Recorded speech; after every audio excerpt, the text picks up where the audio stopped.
நான் வந்து 2024 வந்து இசி ஃபைனல் இயர் படிச்சுட்டு இருந்தேன். அப்போது வந்து எலெக்ஷன் டைம்ன்றதுனால டூ மந்த்ஸ் கேப் வந்துச்சு. அப்போ தான் வந்து நிறைய லே ஆஃப்லாம் வந்துட்டு இருந்தது. நான் வந்து அப்போவே ஒரு 4 கம்பெனியில் வந்து பிளேஸ் ஆயிருந்தேன். பெரிய பெரிய எம்என்சி தான். ஆனால் அப்போ வந்து லே ஆஃப் நிறைய வந்துட்டு இருந்ததுனால நம்ம வந்து நம்மளுக்கு ஷியோரிட்டி கிடையாது, அடுத்து நம்மளை வந்து வெளியில் அனுப்பிட்டாங்கன்னா என்ன பண்ணுறதுன்னு எனக்கு வந்து ஒரு பயம் வந்துருச்சு. எனக்கு வந்து ஒரு இடத்துக்கு போயிட்டு அங்கே நம்மளால் டெம்பரரியாக இருந்து என்ன பண்ணுறது, அந்த டெம்பரரின்றது எனக்கு பிடிக்காது. ஸோ நம்ம வந்து பெர்மனெண்ட்டாக ஒரு ஜாபுக்கு வேணும் அப்படின்றதுனால கவர்மெண்ட் எக்ஸாம் சூஸ் பண்ணலாம்னு சொல்லிட்டு காலையில் சூஸ் பண்ணி ஆஃப்டர்நூன் வந்து வீட்டில் சொல்லி நைட்டு வந்து இங்கே ஜாயின் பண்ணோம். அதுக்கு நான் ஃபஸ்ட்டு எங்கள் அம்மா அப்பாவுக்கு ரொம்ப தேங்க்ஸ் சொல்லிக்கிறேன். ஏன்னா வந்து நான் காலையில் வந்து அம்மா நான் இந்த மாதிரி படிக்கிறேன்னு சொன்ன உடனே அவங்க எதுவுமே சொல்லலை, வேணான்னு சொல்லலை, அவங்க எதுவுமே சொல்ல ஓகே அப்படின்னு சொல்லிட்டு அன்றைக்கி ஈவினிங்கே என்னை வந்து இங்கே சேர்த்துனாங்க. ஸோ ரொம்ப தேங்க்ஸ் அம்மா அப்பாவுக்கு. அப்புறம் இங்கே வந்துட்டு ஒரு 1 வீக் வந்து கிளாஸ் போனேன். அப்போ வந்து ஒரு கிளாஸ் பேட்சோட வந்து கடைசி 5 நாள் சார் தான் வருவார். ஃபர்ஸ்ட் ஆஃபே சார் தான் வருவார், பயங்கரமாக எடுப்பார்.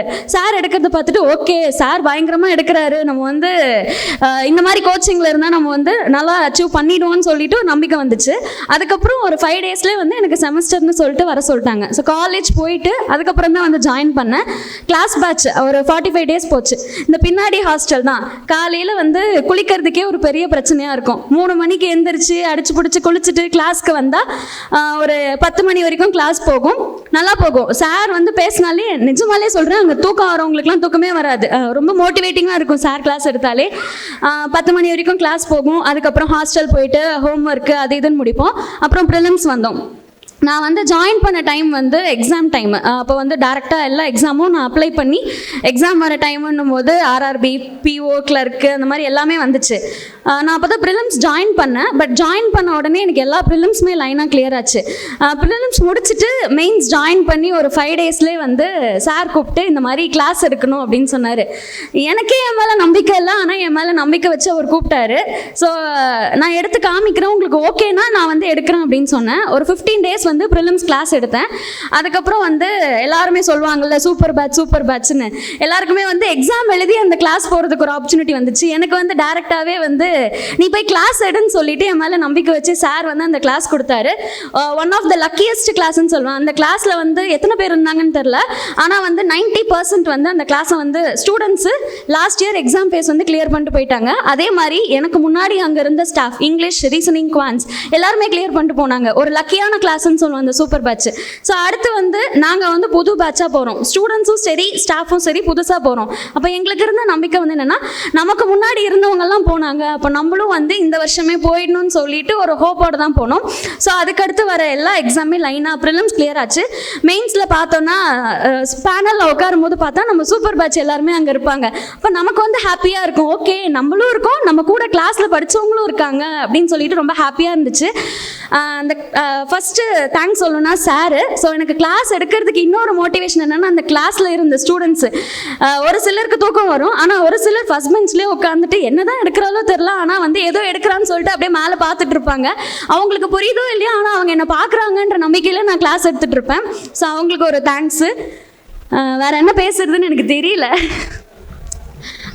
நான் என்ன சொல்ல வரேன்னா, நான் வந்து 2024 இங்கே ஜாயின் பண்ணேன்னா எனக்கு இருந்த ஃபஸ்ட்டு அப்ஸ்டக்கிளே வந்து என்னென்னா, இப்போ தான் நம்ம ஜாயின் பண்ணியிருக்கோம், எல்லாரும் அச்சீவ் பண்ணிட்டாங்க, அதாவது இங்கே வந்து டைம் எடுத்து தான் அச்சீவ் பண்ண முடியும், உடனேலாம் நம்மளால் அச்சீவ் பண்ணிட முடியாதுன்னு சொல்லிட்டு எனக்குள்ள நானே ஒரு அப்ஸ்டக்கிளை க்ரியேட் பண்ணிவிட்டு ஓகே ப்ரிலிம்ஸ் மட்டும்தான் நம்மளால் இந்த வருஷம் கிளியர் பண்ண முடியும், மெயின்ஸ்லாம் முடியாது, நமக்கு டைம் ஆகும்னு சொல்லிட்டு நானே என்னை தடுத்துட்டு நிறுத்திக்கிட்டேன். ஸோ அந்த மாதிரி வந்து ஃப்யூச்சர் ஆஸ்பைரன்ஸ்க்கு என்ன சொல்ல வரேன்னா, அந்த மாதிரி யாரும் வந்து உங்களை நின்றுடாதீங்க, அடுத்தடுத்து போயிட்டே இருந்தீங்கன்னா வந்து வித்தின் அ இயர் நம்ம சக்ஸஸ் அடைஞ்சிடலாம். நீங்கள் வந்து உங்களை ஸ்டாப் பண்ணிக்காதீங்க.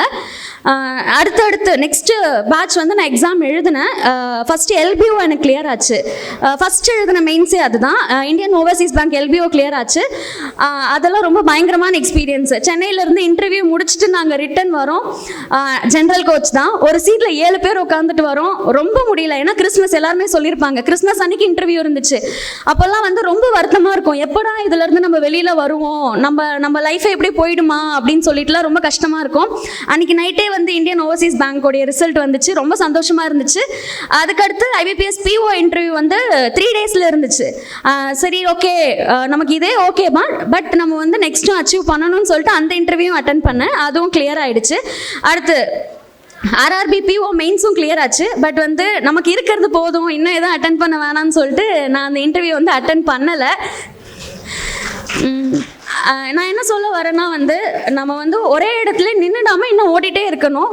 ப்ளஸ் வந்து நம்மளுடைய அப்டிக்கல் இதுதான். சின்ன சின்ன விஷயங்களில் ஃபோக்கஸ் பண்ணிவிட்டு நம்ம எதுக்கு வந்தோமோ அந்த கோலை யாருமே வந்து அட்டைன் பண்ணாமல் விட்டுறாதீங்க. அதுதான் மெயினான விஷயம். ஸோ ஃப்யூச்சர் ஆஸ்பிரன்ஸ்க்கு all the best. And win பண்ண எல்லாருக்குமே கங்க்ராச்சுலேஷன்ஸ். தேங்க்யூ. என்ன பேசுறதுன்னே தெரியல. ஏன்னா நான் வந்து பிறந்தது ஒரு குக்கிராமம். என் வில்லேஜ் சுற்றி காடு தான். அந்த காட்டுக்கு நடுவில் என் ஊர் ஃபார்மர்ஸ். இன்றைக்கி நான் வந்து இந்த மேடையில் நிற்கிறதுக்கு காரணம் என் பொண்ணு. எனக்கு 2 பொண்ணுங்க. இவ பெரியவோ சின்னவ வந்து இப்போது வல்லநாடு அக்ரிகல்ச்சர் படிச்சிட்ருக்கா. அவளையும் கொண்டு வந்து இங்கே தான் சேர்த்துனுன்ட்டு ஒரு ஆசையோடு இருக்கேன். அடுத்து இந்த தூத்துக்குடிக்கு ஒரு பேர் உண்டு, முத்துநகர், பேர் சிட்டி. அந்த முத்து நகரையே சொத்து நகராக்கி இருக்கிறது இந்த சுரேஷ் அகாடமி. வேறு எந்த அகாடமியும் வந்து இவ்வளோ பேர் வாங்கலை. பிரான்ச்சஸ் வந்து நிறைய இருக்குது. ஆனால் அந்த தூத்துக்குடி பிரான்ச் தான் வந்து ரொம்ப பேர் வாங்கியிருக்கு. என்னுடைய சொந்த மாவட்டம் கிருஷ்ணகிரி. கிருஷ்ணகிரிலேருந்து இங்கே கொண்டு வந்து சேர்த்திருக்கோம். சென்னை பக்கம் எங்களுக்கு. பட் ஆனால் இதோட பேர் வந்து 2020 எனக்கு தெரிஞ்சிருச்சு. ஜெயசூர்யா இன்னைக்கு வந்து ஸ்டேட் பேங்க் மேனேஜராக இதில் இருக்கான், மடிக்கேரி. சாருக்கு தெரியும்னு நினைக்கிறேன். என்னுடைய கோ பிரதரோட சன். அவன் தான் இந்த உத்தியோகத்தை கொடுத்து இவனுக்கும் கார்த்திகா, எஸ்கே கார்த்திகா. ரொம்ப பெருமையாக இருக்குது. நான் வந்து ரயில்வேல ஒர்க் பண்ணுறேன். 1998 கான்ஸ்டபிள் அப்பாயின்மெண்ட் ஆனேன். என்னுடைய பேசிக் அப்போ 975. இன்னைக்கு எனக்கு ரொம்ப பெருமையாக இருக்குது. என்னை விட பேசிக் அதிகமாக வாங்குறேன். நான் படித்தது 10ஆம் கிளாஸ் தான், வெறும் 10ஆம் கிளாஸு. உடல் உழைப்பில் அந்த வேலைக்கு போனேன். இவங்க வந்து இந்த வேலைக்கு வந்திருக்காங்க. அதுவும் எனக்கு ஒரு பெரிய பெருமையாக இருக்குது. அனைத்து பெற்றோர்களுக்கும் மாணவ செல்வங்களுக்கும், இந்த பெற்றோர்களுக்கு பெருமை சேர்த்து கொண்டிருக்க மாணவ செல்வங்களுக்கும் என் மனமார்ந்த நன்றியையும், இந்த சுரேஷ் அகாடமிக்கு ஹார்ட்டி வெல்கம்ஸ் மனமார்ந்த நன்றியையும் தெரிவித்துக் கொண்டு இங்கு பேச வாய்ப்பளித்ததற்கு நன்றியோடு விடைபெறுகிறேன். நன்றி, வணக்கம். சுரேஷ் IAS அகாடமி, வெற்றியின் முகவரி.